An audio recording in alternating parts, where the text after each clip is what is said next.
Trump அவர்கள் டாவோஸ்ல வந்து பார்த்தீங்கன்னா, மீட்டிங் போட்டிருந்தாங்க இல்லையா? அதாவது ஒருத்தரையும் கூப்பிட்டு வச்சு பேசினாலாம் சரிப்பட்டு வராது. இதுக்கு ஒரு தரகர ரெடி பண்ணணுமா இல்லையா? அதாவது பேச்சுவார்த்தை அப்படிங்கும்போது ஒரு நபர் அலோகேட் பண்ணா தானே, அந்த நபர் பேசி ஒரு முடிவு எடுத்து, அதுக்கப்புறம் அவரு வந்து பார்த்தீங்கன்னா, ஆ மத்தியஸ்தம் பண்றதுக்குன்னு ஒரு ஆள் வேணும் இல்லையா? அப்புறம் அவரு வந்து பார்த்தீங்கன்னா, டென்மார்க் கிட்ட போய் பேசுவார் இல்லையா? இதுபோல மத்தியஸ்தம் பண்றதுக்கு யார் அப்படிங்கிறது போல பார்த்தீங்கன்னா, நேட்டோவோட சீஃப் மார்க் ரூத்தே அவர்கள், "நான் இருக்கேன் ஐயா" அப்படிங்கிறது போல அவரு தரப்புலருந்து வந்துக்கிறார். அவரு வந்து பார்த்தீங்கன்னா, அமெரிக்கா கூட வந்து ஒரு நல்ல டீல், ஒரு சூப்பரான ஒரு தெரியுது. அ நேட்டோவோட சீஃப் வந்து பார்த்தீங்கன்னா, நல்லா பேசிக்கிறோம். ஒரு நல்ல முடிவுகள் எட்டப்பட்டிருக்கு அப்படிங்கிறத வந்து பண்ணா, டென்மார்க்க பத்தி, கிரீன்லாண்ட பத்தி பேசியிருந்துக்கிறாங்க நேட்டோவோட சீஃப் வச்சு. அது நல்ல முடிவு இருக்கிறதுனால, நம்ம என்ன பண்ணலான்னா, அ EUக்கு டாரிஃப்லாம் போடுறேன்னு சொன்னோம்ல, அதெல்லாம் தேவையில்ல போல இருக்குதே. நல்ல முடிவு வருது அப்படின்னுலாம் சொல்லிக்கிறாங்க. ஸோ இவங்க 2 பேரும் பேசினத வச்சு பார்த்தீங்கன்னா, அப்படியே குறுகுறுன்னு யாரோ ஒட்டி வச்சு கேட்பாங்க இல்லையா? ஸோ அதுபோல வந்து பார்த்தீங்கன்னா, ஒட்டு கேட்டு வந்தவங்க வெளிய வந்து செய்திகள சொல்ல ஆரம்பிச்சுட்டாங்க. அதாவது அமெரிக்கா, டென்மார்க், நேட்டோ, டேனிஷ்ன்னு சொல்லுவாங்க. டென்மார்க் டேனிஷ்ன்னு சொல்லுவாங்க. டேன்ஸ் அப்படின்னு கூட சொல்லுவாங்க இல்லையா? ஸோ இவங்க 3 பேர் இணைஞ்சு ஒரு ஃப்ரேம்வொர்க்க உருவாக்கலாம்.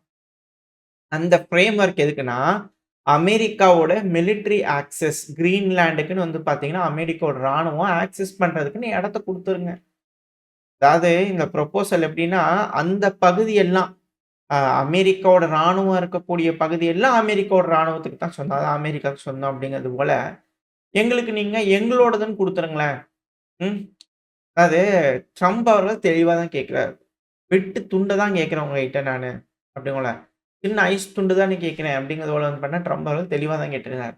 ஸோ அதில ப்ரொபோசல் என்ன அப்படின்னா, மிலிட்டரி பேஸ் இப்ப நீங்க சைப்ரஸ எடுத்துக்கங்க. அ துருக்கி வேணுமா, கிரீஸ் வேணுமான்னு அடிச்சுட்டு இருக்கிறாங்க. ஆனா யுகேக்கு ஒரு பகுதி இருக்குல்லங்க.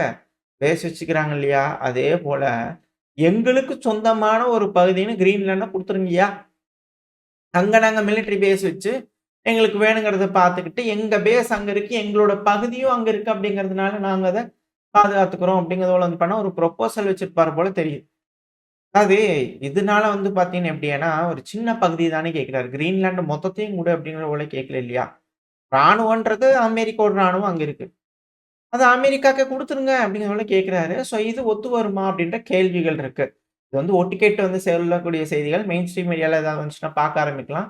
ஸோ இப்படித்தான் பேசுறாங்களா, இது போல டிப்ளை ஆகப்படுது அப்படிங்கிறது போல கேட்கலாம். ஏன் ட்ரம்ப் அவர்கள் இது போல கேட்கிறாருன்னா, அது எங்களுது அப்படிங்கிறது போல இருக்கும்போது, நாங்க கோல்டன் டோம் சிஸ்டம் வந்து பார்த்தீங்கன்னா, அந்த இடத்துல டிப்ளாய் பண்ணிடலாம். இப்ப எங்களோட நாட்டு பாதுகாப்பு, உலகத்தோட பாதுகாப்புக்கே அது தேவை அப்படிங்கிறது போல வந்து பண்ணா, ட்ரம்ப் அவர்கள் ரொம்ப ஸ்ட்ராங்கா இருக்காரு. ஸோ நேட்டோவோட சீஃப் வந்து பார்த்தீங்கன்னா, இம்பார்ட்டன்டான ரோல கிரீன்லாண்டர்ஸுக்கும், டென்மார்க்குக்கும் ட்ரம்ப் அவர்களுக்கும், நேட்டோவுக்கும் நடுவுல வந்து பார்த்தீங்கன்னா, ஒரு மிக முக்கியமான நபரா இருப்பார் அப்படிங்கிற செய்திகள் வந்துட்டு இருக்கு. இப்போ இதுபோல பேச்சுக்கள், இதுபோல விஷயங்கள்லாம் அடிபடுறதுனால, கெனடா வந்து பார்த்தீங்கன்னா, சிமுலேட்டே பண்ணி பார்க்குறேன். நம்ம கூட பார்த்தோம் இல்லையா? எந்தெந்த பாயிண்ட்ல வந்து அமெரிக்கா அட்டாக் பண்ணுவாங்கன்னு சொல்லிட்டு தியரிக்கா சிமுலேட் பண்ணி பார்க்கும்போது, ஸோ இதனால வந்து பார்த்தீங்கன்னா, கெனடா தரப்பு வந்து ஒரு முடிவுகள் எடுத்திருக்காங்க. அதாவது ஹைப்போதெட்டிக்கல்லா அமெரிக்கா ஒரு இன்வேஷன் பண்றாங்க. டொனால்ட் ட்ரம்ப் அவர்கள் ஆணையிட்டு போய் புடிச்சிட்டு வா கெனடா நம்மளோட 51வது ஸ்டேட்டா மாகாணமா இணைச்சுக்கலாம் அப்படிங்கிற ஆணையிட்டார் அப்படின்னா, அமெரிக்கா வந்து பார்த்தீங்கன்னா, ரொம்ப சீக்கிரம் கெனடாக்குள்ள வந்து சில நாட்கள்ல முடிச்சுருவாங்க. கெனடாவ கட்டுப்பாட்டுல எடுத்துருவாங்க. ஸோ அதனால டிஃபென்ஸ் ஸ்ட்ராட்டஜிஸ்லாம் செட் ஆகாதப்பா. அதனால நம்ம என்ன பண்ணலாம்னா, சபட்டாஜ் கொரில்லா கேம்பெயின் பண்ணலாமா? அப்படிங்கிறது போல வந்து பண்ணி யோசிச்சுட்டு இருக்காங்களாம். அதாவது அமெரிக்காவோட கட்டுப்பாட்டுல இருந்தா நம்ம அங்கங்க பதுங்கி இருந்து போய் அமெரிக்க வீரர்கள தாக்கிட்டு வந்துரலாமா? அடிச்சுட்டு ஓடி போய் ஒளிஞ்சுக்கலாமா? அப்படிங்கிறது போல யோசனைகள்ல இருக்கிறத ப்ளூம்பெர்க் மீடியாக்கள் தரப்புல இருந்து வந்து பார்த்தீங்கன்னா, விதவிதமா ரகரகமா யோசிச்சுட்டு இருக்காங்க. இவங்கலாம் நேட்டோ நட்பு நாடுகளா? ராணுவ ரீதியா மிலிட்டரி பேக்ட்ங்கிறாங்க. இதெல்லாம் என்னது அப்படிங்கிறது தெரியல. சரி இது போல வந்து பார்த்தா, இங்க மேற்கு நாடுகள் அவங்க ஒரு பேசிட்டு இருக்கிறாங்க. ஆனா இப்போ கெய்த் கெலாக் அவர்கள் அவர் தரப்பு வந்து சொல்லிக்கிறாரு. உக்ரைன் மட்டும் இந்த வின்டர சமாளிச்சுட்டாங்கன்னு வச்சுக்கங்க. ஜனவரி, பிப்ரவரி சமாளிச்சுட்டாங்கன்னு வச்சுக்கங்க. அதுவும் மார்ச், ஏப்ரல்லாம் வந்துட்டுனா அட்வான்டேஜ் அவங்களுக்கு தாங்க சைடு உக்ரைனுக்கு. என்ன பண்ணியும் பண்ண முடியல பாத்தியா ரஷ்யா. அதனால வந்து அவங்க சொல்ற மாரி கேட்டு நடந்துக்கங்க. அப்படிங்கிறது போல உக்ரைன் வந்து வெயிட் வந்துருமாமா. கெய்த் கெலாக் அவர்கள் வந்து பண்ண ஒரு நம்பிக்கை ஊட்டிக்கிறாரு. இப்படியே சொல்லி சொல்லி உடம்ப ரணகளமாக்கி இருக்கிறீங்களே அப்படிங்கிற போல பல அனலிஸ்ட்டோட கருத்துக்கள். பட் இருந்தாலும் பார்ப்போமே. ஓ! வின்டரு எல்லாம் செஞ்சு பார்த்தோம். உக்ரைன் தோக்குற மாரி இல்ல. ஸோ, அதனால நான் தோல்வி ஒத்துக்கிறேன் அப்படிங்கம்போல ரஷ்யா ஒத்துக்கிறாங்களா என்ன ஏதுங்கிறது பார்க்கலாம். இதுல என்ன அப்டின்னா, அமெரிக்காவோட கம்பெனிஸ்லாம் வந்து பார்த்தீங்கன்னா, அ ஃபர்ஸ்ட்டு வந்து பார்த்துக்கோங்க இந்த இதுல. லியோனோடாஸ் அப்டின்ற ஒரு கம்பெனி. அவங்க வந்து பார்த்தீங்கன்னா, ஃபைபர் ஆப்டிக் கேபிள்ல கனெக்ட் ஆயிருக்கக்கூடிய ட்ரோனா இருந்தாலும், நம்மளால இன்டர்செப்ட் பண்ண முடியும். எலக்ட்ரானிக் வார்ஃபேர யூஸ் பண்ணி, ஸ்டேட் ஆஃப் த ஆர்ட் பயங்கரமான ஒரு ஆயுதம் அது. இன்டர்செப்ட் பண்ணி ட்ரோன வந்து பார்த்தீங்கன்னா, செயலிழக்க செஞ்சிரும். இதுல இருக்கக்கூடிய மைக்ரோவேவ் ரேடியேஷன்னால அங்க இருக்கக்கூடிய எலக்ட்ரானிக் காம்போனன்ட்ஸ்லாம் கருகிரும். அதனால ட்ரோன் வேலை செய்யாது அப்படிங்கிறதெல்லாம் டெஸ்ட் பண்ணி எல்லாம் ஒர்க் ஆயிருக்கு. இத நம்பி உக்ரைனும் வந்து பார்த்தீங்கன்னா, ஃப்ரண்ட் லைன் நெட் வந்து டேங்க காப்பாத்தலாம் அப்படிங்கிறது போல வந்தா, அந்த ட்ரோன் அத அப்படியே லபக்குன்னு தாண்டி போய் வந்து பார்த்தீங்கன்னா, டேங்க் மேல அடிக்குது. ரியாலிட்டி இது. சோதனை பண்ணக்கூடிய களம் அது. அதாவது அவங்க ரெடி பண்ணக்கூடிய சிப்ப தானே அது அழிக்குது. ரஷ்யா, சீனா ரெடி பண்ணக்கூடிய சிப் அத அழிக்குதா? அப்படிங்கிறது தான் இங்க இருக்கக்கூடிய கேள்வி. ஸோ அவங்க யூஸ் பண்ண இவங்க அத இன்டர்செப்ட் பண்ணி பழகி, அதுக்கப்புறம் ஏதாவது செய்வாங்களா இருக்கும். ஸோ பார்ப்போம். ஆனா இப்போதைக்கு அது கை கொடுக்குற மாரி தெரியல. அமெரிக்காவோட ஆயுதங்கள்லாம். ஆனா இப்போ வந்து பார்த்தீங்கன்னா, எஸ்தோனியா வந்து பார்த்தீங்கன்னா, ஒரு ஆன்டி ட்ரோன் மிசைல நாங்க உருவாக்கியிருக்கோம். டெஸ்ட் பண்ணியிருக்கோம் அப்படின்லாம் சொல்றாங்க. Mark 1 variant. எஸ்தானியாவோட ஃபிராங்கன்பர்க் டெக்னாலஜிஸ் வந்து பார்த்தீங்கன்னா, அத உருவாக்கியிருக்கிறாங்க. ஜிரானியம் போல் இருக்கக்கூடிய ட்ரோன்கள். பிரத்யேகமா அது போல இருக்கக்கூடிய ட்ரோன்கள். தாழ்வா பறக்கக்கூடிய ட்ரோன்கள், ஸ்லோவா பறக்கக்கூடிய ட்ரோன்கள், புரொப்பல்லர் இருக்கக்கூடிய ட்ரோன்கள். இந்த மாரியான ஸ்பெசிஃபிகேஷன்லாம் இருக்கிறதுக்காகவே பிரத்யேகமா இன்டர்செப்ட் பண்ணக்கூடிய மிசைல். இதே இது வந்து 150லேருந்து 200 கிலோமீட்டர் வேகத்தில வந்து பார்த்தீங்கன்னா, ட்ரோன்கள் போறது இன்டர்செப்ட் பண்ணும். At the same time jet powered ட்ரோன்கள்லாம் இப்ப ரஷ்யா வச்சிருக்காங்க இல்லையா? 450லேருந்து 600 கிலோமீட்டர் வேகத்தில. ஸோ அதையும் வந்து பார்த்தீங்கன்னா, இன்டர்செப்ட் பண்ண முடியும். ஸ்வார்ம் ட்ரோன்கள் வருதுனாலும், இது போல மிசைல்கள நம்ம அதிகமா லான்ச் பண்றதுனால, துல்லியமா வேலை செய்யும். நல்லா ஹிட் ஆகும் அப்படிங்கிறது போல சோதனை சக்சஸ் ஆயிருக்காம். இந்த மிசைலோட டெர்மினல் வெலாசிட்டிங்கிறது 1000 கிலோமீட்டர் மணிக்கு 1000 கிலோமீட்டர் வேகத்தில போய் அடிக்கும். அதனால கண்டிப்பா இன்டர்செப்ட் பண்ணிடலாம். இந்த மிசைலோட மெயினான அட்வான்டேஜ் என்னன்னா, இன்டர்செப்ட்லாம் பண்ணிடலாம் மிசைல வச்சு.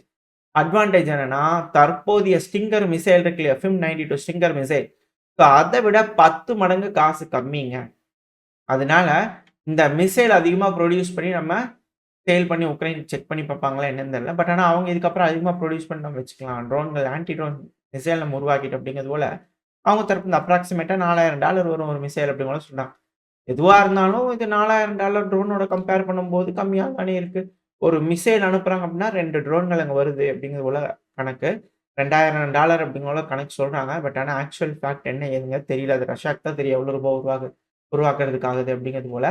ஸோ இதுல வந்து பார்த்தீங்கன்னா, இந்த காஸ்ட் ஒரு விஷயம் ஏவுறாங்க ரஷ்யா அப்படின்னா, அத அழிக்கிறதுக்கான காஸ்ட். இது 2ம் டேலி ஆச்சுனா தான், இல்லைன்னா இல்ல அப்படிங்கிறது தான் இதுல இருக்கக்கூடிய விஷயம்.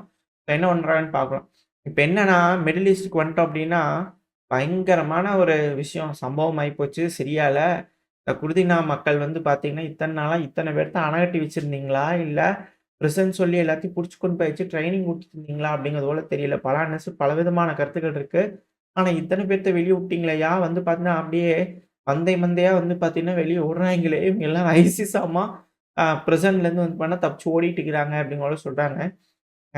குருதின மக்கள் வந்து பார்த்தா அமெரிக்காவோட ஆயுதங்கள், அமெரிக்காவோட தலைமையில அ ஐசிஸ்க்கு எகெயின்ஸ்டா வந்து பண்ண சண்டை புடிச்சுட்டு இருந்தாங்க. இப்ப அவங்களே இல்ல அப்படிங்கும்போது, அவங்கள யார் வந்து பிடிச்சிருக்கிறது? அவங்களே கார்ட டவுன் பண்ணி ஓப்பன் பண்ணி விட்டுறாங்களாமா. இது மிக பெருமளவுல சிக்கல்களை ஏற்படுத்தும் அப்படின்னு சொல்றாங்க. சென்ட்ரல் கமாண்ட் அமெரிக்காவோட சென்ட்ரல் கமாண்ட் வந்து பார்த்தீங்கன்னா, இது போல ஐசிஸோட நபர்கள பிடிச்சு வச்சிருப்பாங்க இல்லையா? சிரியாவோட வடகிழக்கு பகுதிகள்ல. ஸோ அங்க இருக்கக்கூடிய நபர்கள வந்து பார்த்தீங்கன்னா, நம்ம ஈராக்கு கொண்டு போயிரலாம் அப்படிங்கிறதுல, ஈராக்ல இருக்கக்கூடிய குர்தின மக்கள் இங்கலாம் இருப்பாங்க இல்லையா? ஸோ அவங்களோட பேசி, இங்க இருக்கக்கூடிய நபர்கள அப்படியே கொஞ்சம் கொஞ்சமா அங்க டிரான்ஸ்ஃபர் பண்ணிட்டு இருக்காங்க. மொத்தம் 7000 நபர்கள் கிட்ட வந்து பார்த்தீங்கன்னா, டிரான்ஸ்ஃபர் பண்ணியிருக்கலாம். அல் ஹசன் அந்த பகுதியில தான் தாக்குதல் நடக்குது. ட்ரோன் தாக்குதல் கூட வந்து பார்த்தீங்கன்னா, எஸ்டிஎஃப் அந்த இடத்துல புரொடெக்ட் பண்ண ட்ரை பண்றாங்கன்னு பார்த்திருந்தோம் இல்லையா? ஸோ 7000 நபர்கள் வந்து பார்த்தீங்கன்னா, சென்ட்ரல் கமாண்ட் அமெரிக்காவோட சென்ட்ரல் கமாண்ட் தலைமையில கோஆர்டினேட் பண்ணி மூவ் பண்ணிக்கிறதா சொல்லிக்கிறாங்க. அது வேற 7000 இப்ப எத்தனை 1000 பேருக்கு தப்பிச்சுக்கிறாங்க அப்படிங்கிறது போல அடிவையெல்லாம் கலங்கிட்டு இருக்கு பல நபர்களுக்கு அப்படின்னு கூட சொல்றாங்க. ஏன்னா குக்கர்ல வைப்பாங்களே, என்னென்னமோ பண்ணுவாங்களே அப்படிங்கிறது போல அச்சங்கள் பல நாடுகளுக்கு இருக்கும். இதுங்கள எப்படி கட்டுப்படுத்துறது அப்படிங்கிறது போல இதுக்கப்புறம் பல நாடுகளோட தலைவலிகளா இருக்கும். ஸோ வெயிட் பண்ணி பார்ப்போம் என்ன பண்றாங்கன்னு சொல்லிட்டு. இதுல என்னன்னா, இவங்கலாம் தப்பிச்சு வராங்க இல்லையா? இப்ப இந்த தப்பிச்சு வரும்போது இங்க அட்டாக் நடந்துட்டு இருக்கு. இது போல பல விஷயங்கள் இருக்கு. ஆ குடிதின மக்கள் வந்து பார்த்தீங்கன்னா, பல இடங்கள்லயும் ட்ரோன்கள பயன்படுத்தி, இந்த சிரியாவோட படைகள் இருக்கும் இல்லையா? ஸோ அந்த இடத்துல வந்து பண்ண அட்டாக் பண்ண ஆரம்பிச்சிருக்காங்க. இந்த ரக்கா பகுதிகள்ல அட்டாக் பண்ண ஆரம்பிச்சிருக்காங்க. இப்போ அந்த 7,000 நபர்கள் இருக்காங்க இல்லையா? ஸோ அந்த 7,000 நபர்கள் ஈராக் வந்தாங்க இல்லையா? அதுக்கு ஈராக்ல இருக்கக்கூடிய ஆளுகின்ற அரசாங்கம் கடுமையான கண்டனங்கள். ஏன்னா அமெரிக்காலருந்து போயிட்டாங்க. இப்ப 7,000 பேத்த இங்க எதுக்குங்க கொண்டு வந்து விட்டீங்க? இது எங்க நாட்ட வந்து பார்த்தீங்கன்னா, மிக பெரும் இன்ஸ்டபிலிட்டி உருவாக்கிரும். இவங்கலாம் நாளைக்கு எங்கேருந்து தப்பிச்சு வந்தாங்கன்னா, எங்கேங்க நாங்க பண்றது? என்னங்க பண்றது? அப்படிங்கிற ஏகப்பட்ட கண்டனங்கள் வந்து பார்த்தீங்கன்னா, ஈராக் தரப்புலருந்து அமெரிக்காக்கு எகெயின்ஸ்டா போயிட்டுருக்கு. இது ஈரானுக்கும் நல்லதில்ல. ஏன்னா ஈரான் அட்டாக் பண்றதுக்காக வந்து பார்த்தீங்கன்னா, அமெரிக்கா நிக்கும்போது, இங்க ஃபைட்டர்ஸ்லாம் ரெடி ஆயிட்டு இருக்காங்க. இங்கலாம் வந்து மாத்தி விட்டுட்டு இருக்காங்க அப்படிங்கும்போது, "என்னது இது?" அப்படிங்கிற போல கேள்விகள் வருது. ஸோ மிக பெரும் அளவுல ஒரு கிரவுண்ட் ஆப்பரேஷன் அப்படிங்கிறது அமெரிக்கா ட்ரை பண்ணியிருக்காங்களா? ஈரான சுத்தி சுத்தி அடிக்கிறதுக்கு பல வகையில மிக பெரும் திட்டம் வச்சிருக்காங்க அப்படிங்கிறதுல மாற்று கருத்து இல்ல. ஸோ வெயிட் பண்ணி பார்ப்போம். ஈரான் எப்படி என்ன பண்ண போறாங்க? ஏது பண்ண போறாங்கன்னு தெரியல. ஆனா இந்த சமயத்துல இஸ்ரேல் வந்து பார்த்தீங்கன்னா, லெபனான பயங்கரமா அட்டாக் பண்ணிட்டு இருக்கிறாங்க. லெபனான்ல இருக்கக்கூடிய வெப்பன்ஸ் டிப்போ ஷியா ஆர்கனைசேஷன் ஹிஸ்புல்லா இருக்கு இல்லையா? ஸோ அந்த பகுதியில இருக்கக்கூடிய வெப்பன்ஸ் டிப்போ அடிச்சிட்டோம் அப்படிங்கிறது போல அவங்க தரப்புன்னு சொல்லிக்கிறாங்க. இதுபோல மிடில் ஈஸ்ட்டே வந்து பார்த்தீங்கன்னா, இப்ப ரணகொடூரமா மாறிக்கிட்டு இருக்கு. ஸோ ரஷ்யா, உக்ரைன் பிரச்சனை அப்படியே கொஞ்சம் தொய்வ நோக்கி போயிட்டு இருக்கு. ஒன்ஸ் இந்த பேச்சுவார்த்தை டீல் இப்ப முடியலன்னா, இந்த ரஷ்யா வழிக்கு கொண்டு வர வைக்கிறதுக்காக தான் ட்ரம்ப் அவர்கள் படைய ஈரானுக்கு எகெயின்ஸ்டா கொண்டு வந்துட்டு இருக்காங்க. ஒன்ஸ் இந்த பேச்சுவார்த்தை இங்க சுமூகமா முடியல அப்படிங்கும்போது, கண்டிப்பா ஈரான்ல கிரவுண்ட் ஆப்பரேஷன் இருக்கும்.